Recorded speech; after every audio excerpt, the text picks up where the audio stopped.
नमस्ते बच्चों, आपका एक्शन पब्लिक स्कूल में स्वागत है। आज हम कक्षा तीसरी की पाठ दूसरा स्नो वाइट और सात बौने के बारे में जानेंगे। तो चलिए बच्चों बढ़ते हैं पाठ दूसरे की ओर। पाठ दूसरा स्नो वाइट और सात बौने। इस पाठ में पात्र है स्नो वाइट, रानी, बौने, राजकुमार और सिपाही। तो चलिए बच्चों, हमने इस पाठ के 3 सारांश को पढ़ चुके हैं। तो चलिए चौथे सारांश को पढ़ेंगे। तो चलिए पढ़ते हैं। राजकुमारी को ढूंढते ढूंढते वह बौनों के घर के सामने पहुंच गई। उसने बहुत ही मधुर आवाज में कहा, सुप्रभात बेटी। बेटी, क्या तुम स्वादिष्ट सेब लेना पसंद करोगी? उसने उसे लालच दिया कि सेब लाल लाल ताजे और मीठे हैं।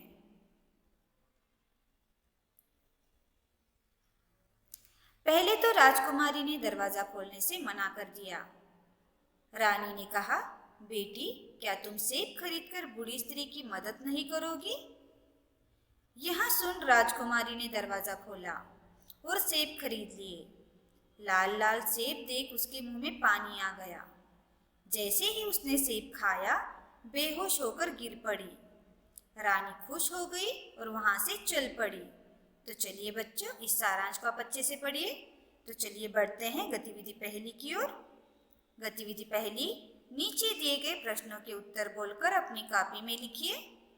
प्रश्न पहला, राजकुमारी को ढूंढते ढूंढते रानी कहाँ पहुंच गई? उत्तर, राजकुमारी को ढूंढते ढूंढते वह बौनों के घर के सामने पहुंच गई। प्रश्न दूसरा, रानी ने मधुर आवाज में क्या कहा? उत्तर, रानी ने मधुर आवाज में कहा, सुप्रभात बेटी। बेटी, क्या तुम स्वादिष्ट सेब लेना पसंद करोगी? प्रश्न तीसरा, राजकुमारी को लालच देने के लिए रानी ने क्या कहा? उत्तर, राजकुमारी को लालच देते हुए रानी ने कहा कि सेब लाल लाल ताजे और मीठे हैं।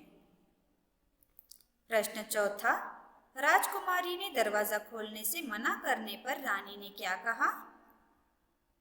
उत्तर, रानी ने कहा, बेटी, क्या तुम सेब खरीदकर बूढ़ी स्त्री की मदद नहीं करोगी? प्रश्न पांचवा, लाल सेब देखकर राजकुमारी को क्या हुआ? उत्तर, लाल लाल सेब देख उसके मुंह में पानी आ गया। प्रश्न छठवा, सेब खाते ही राजकुमारी को क्या हुआ? उत्तर, सेब खाते ही राजकुमारी बेहोश हो गई। तो चलिए बच्चों, इन प्रश्नों के उत्तरों को अच्छे से पढ़कर अपनी कॉपी में लिखिए और यह गतिविधि को पूर्ण कीजिए। तो चलिए बच्चों बढ़ते हैं गतिविधि दूसरी की ओर।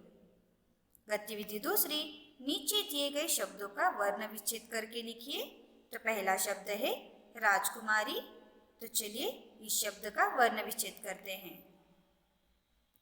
र अधिक आ अधिक ज अधिक अ अधिक क अधिक उ अधिक म अधिक आ अधिक र अधिक ई।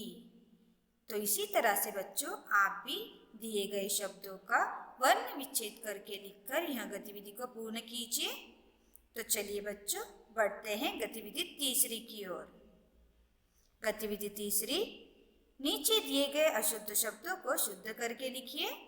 तो पहला शब्द है हो बेश, बेहोश। तो इसी तरह से दिए गए अशुद्ध शब्दों को पढ़िए और इन शब्दों को शुद्ध करके लिखकर यह गतिविधि को पूर्ण कीजिए और यह कार्य आपको अपनी कॉपी में पूर्ण करनी है। तो चलिए बच्चों आज के गृह कार्य की ओर बढ़ते हैं। आज का गृह कार्य है, दिए गए गतिविधियों को अपनी कॉपी में लिखिए। तो आज के लिए इतना ही बच्चों, धन्यवाद।